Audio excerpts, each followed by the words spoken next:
রহমানির রহিম।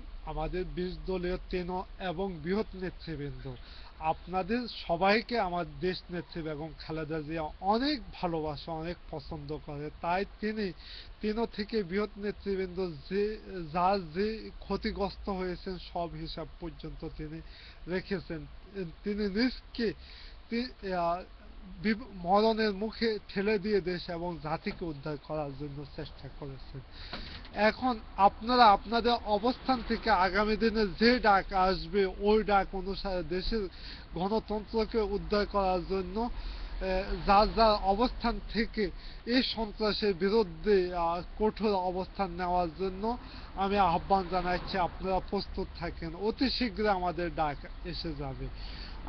আমরা চারিদিক থেকে এখন আলো জেটকে দেখতেছি। জয় বাংলা জঙ্গলিরা তারা নিজেরা যুদ্ধ করে তারা নিজেদেরকে নিজেরাই বলে দিচ্ছে। আমরা অতি শীঘ্রই দেশের গণতন্ত্রকে উদ্ধার করবো এই বলে বিদায় নিচ্ছে। খোদা হাফেজ।